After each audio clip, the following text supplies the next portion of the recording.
Hello student, आज हम लोग करंट इलेक्ट्रिसिटी का कुछ एमसीक्यू टाइप का क्वेश्चन देखेंगे। तो जो फर्स्ट क्वेश्चन मुझे है वो है कि which of the following relation is called current density.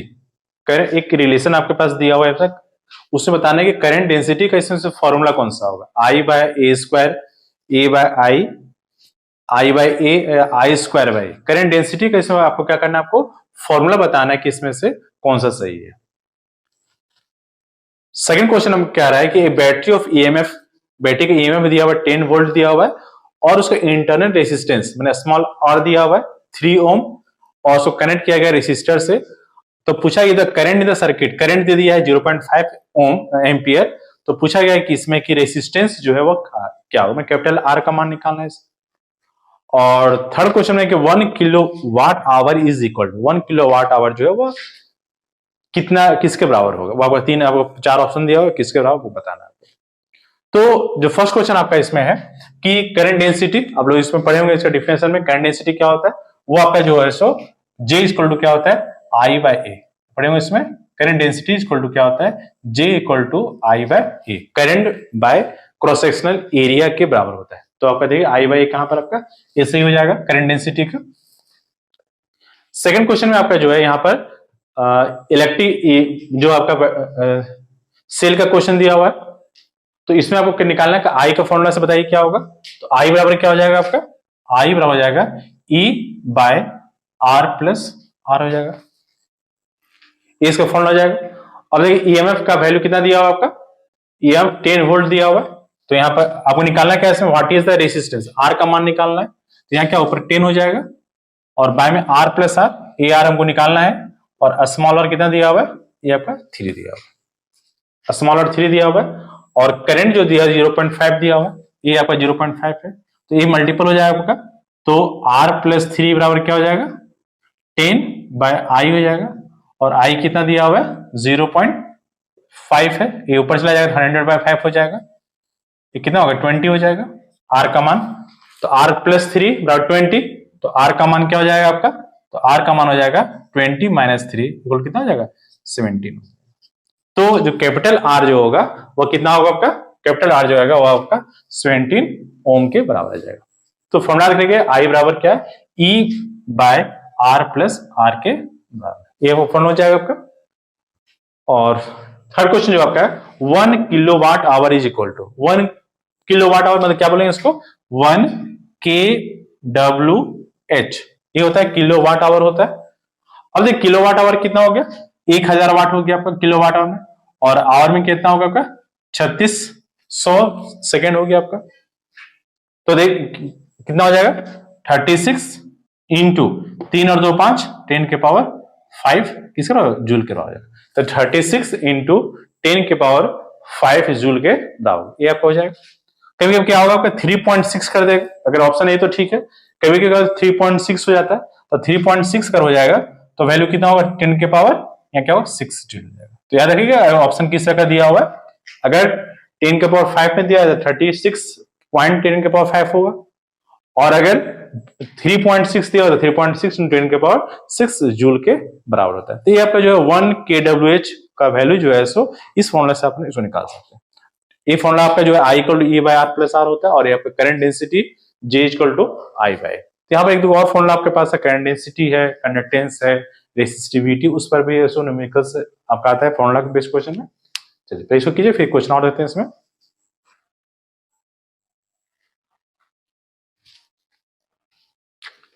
Question 4 क्या है, क्वेश्चन 4 में करेगा the equivalent resistance between the point A and B. एक आपका फिगर दिया हुआ है, तो ए और बी का इक्विवेलेंट रेसिस्टेंस क्या होगा बताना है। एक रेसिस्टेंस यहां दिया होगा जो 2 ओम का रेसिस्टेंस लगा हुआ है, या 4 ओम का रेसिस्टेंस है, ये 4 ओम का रेसिस्टेंस यहां भी आपका 2 ओम का रेसिस्टेंस है। अब बताना है इसका कि इक्विवेलेंट रेसिस्टेंस का मान जो है वो क्या होगा। ध्यान दें यहां पर कि ए तो ए पोर्शन क्या आपका हो गया, ए पोर्शन आपका सीरीज में चला गया, ए सीरीज में है। तो अब पहले इस दोनों को सॉल्व कीजिए। तो 4 ओम और 4 ओम को सीरीज में पहले चेंज कीजिए, क्या होगा, बेसिकली एक दोनों क्या आपका पैरेलल में है। तो इसको दोनों को देखेंगे तो क्या आंसर आ गया इसका, तो 1 बाय आरपी बराबर क्या होता है, बताए थे आप लोग को 1 bye R1 plus 1 bye R2 हो जाता है। तो 1 bye R1 plus 1 bye R2, तो 1 बाय 4 प्लस 1 बाय 4 हो जाएगा। तो क्या होगा, यहाँ 4 हो जाएगा, 1 + 1 2 हो जाएगा, तो 2/4 मैंने 1/2 आ जाएगा। तो आरपी का मान क्या होगा आपका, आरपी का मान हो गया 2 ओम आ गया, और ए आपका सिंगल हो गया 2 हो गया। अब टोटल आपका सीरीज में चला गया, तो अब आरएस का फॉर्मूला क्या बनेगा, 2 + 2 + 2 कितना होगा 6 ओम हो जाएगा। तो ये दोनों पैरेलल है, उसको पहले एक साथ कर लीजिए, तो पैरेलल को निकाल लीजिए, तो कितना होगा 2 आ गया आपका, और ये 2 ओम, ये दोनों मिलकर सिंगल हो गया, और फिर ये तीनों किसमें चला गया, सीरीज में चला गया। सीरीज में R1 + R2 + R3 होता है, टोटल कितना आपका 6 ओम हो जाएगा। इसका सही आंसर जो आपका आएगा वो क्या होगा 6 ओम हो जाएगा। ठीक है, एक क्वेश्चन आता है यहाँ पर क्या है कि the length and area of cross section of a conductor are double. यहां कहना चाहता है कि अगर लेंथ को और एरिया ऑफ क्रॉस सेक्शन दोनों को अगर हम डबल कर दें तो रेसिस्टेंस, जो न्यू रेसिस्टेंस बनेगा वह क्या होगा। हमने इससे पहले पढ़े थे कि लंबाई को अगर हम दो गुना कर दें तो क्या होगा, यहां पर लेंथ को भी डबल कर रहा है और एरिया ऑफ क्रॉस सेक्शन को भी अगर डबल कर रहा है तो क्या होगा। तो देखिए कि आर का फॉर्मूला क्या होता है, आर बराबर हम बताए थे कि आर डिपेंड किस पर करता है, आपका लेंथ पर करता है और दूसरा एरिया ऑफ क्रॉस सेक्शन पर करता है, ये दो चीज पर वह डिपेंड करता है। तो आर का जो फॉर्मूला बनेगा वो क्या आ जाता है, आर बराबर ρL/A होता है, ये आपका फॉर्मूला होता है रेसिस्टेंस का, ρL/A। अब यहाँ कहना क्या जा रहा है, लेंथ भी डबल हो रहा है और एरिया भी डबल हो रहा है, तो यहाँ क्या हो जाएगा आपका, यहाँ रो हो जाएगा, ये लेंथ भी डबल कर 12 हो जाएगा और एरिया भी डबल कर देंगे तो यहाँ क्या होगा 2A हो जाएगा। अब ये दोनों 2 कैंसिल हो जाएगा, तो जो नेक्स्ट आएगा वो भी सेम वही रहेगा, ρL/A। ने किसी तरह का न्यू रेजिस्टेंस जो होगा वह क्या होगा, चेंज कुछ नहीं होगा, क्योंकि दोनों रेजिस्टेंस डबल कर दे रहे हैं तो 2 और 2 कैंसिल हो जाएगा। तो आर डैश जो होगा वह क्या होगा हम लोग का आर के बराबर होगा।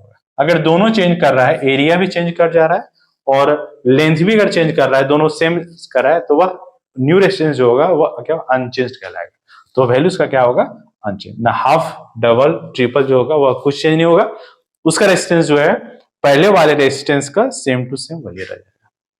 तो रेजिस्टेंस से रिलेटेड कुछ क्वेश्चन जो आपका है इसमें सीरीज का है या पैरेलल का है, कुछ क्वेश्चन इसमें आप लोग देखिए, इसको कुछ देखते हैं इसमें हम लोग।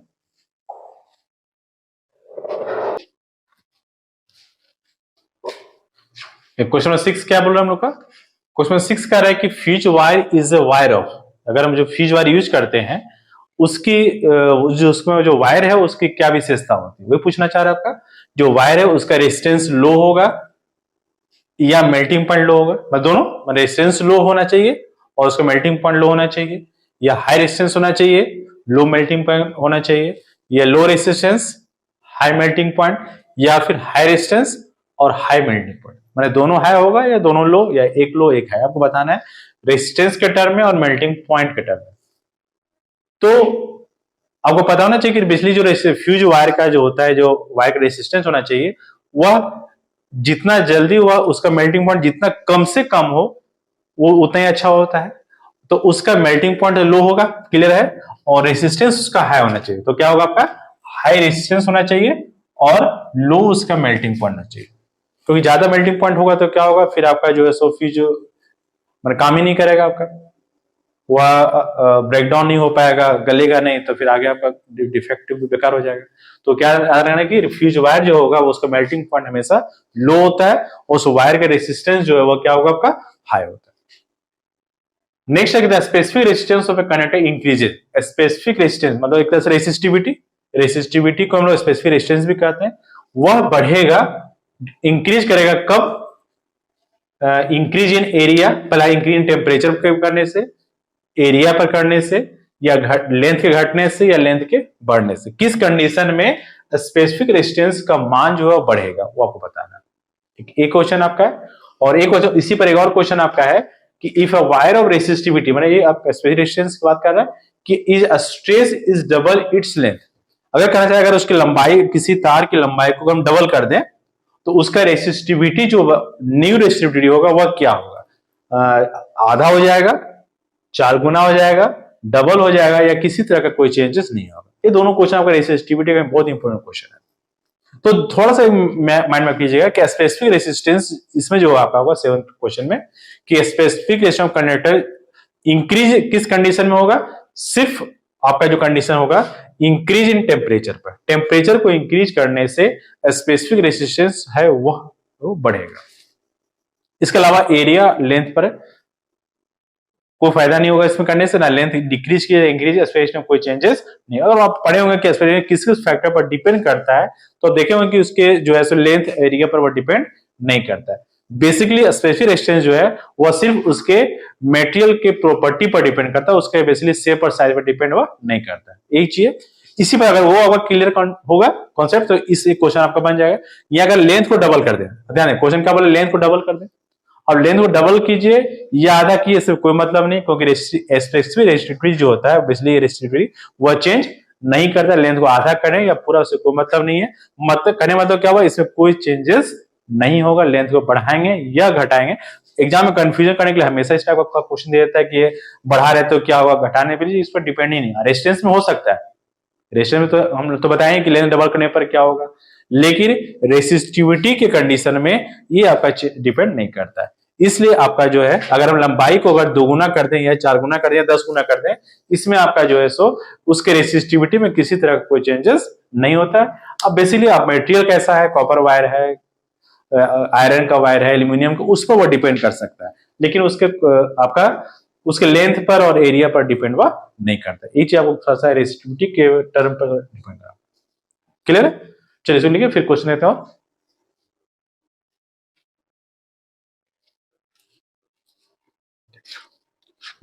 क्वेश्चन नंबर 9 क्या बोल रहा है?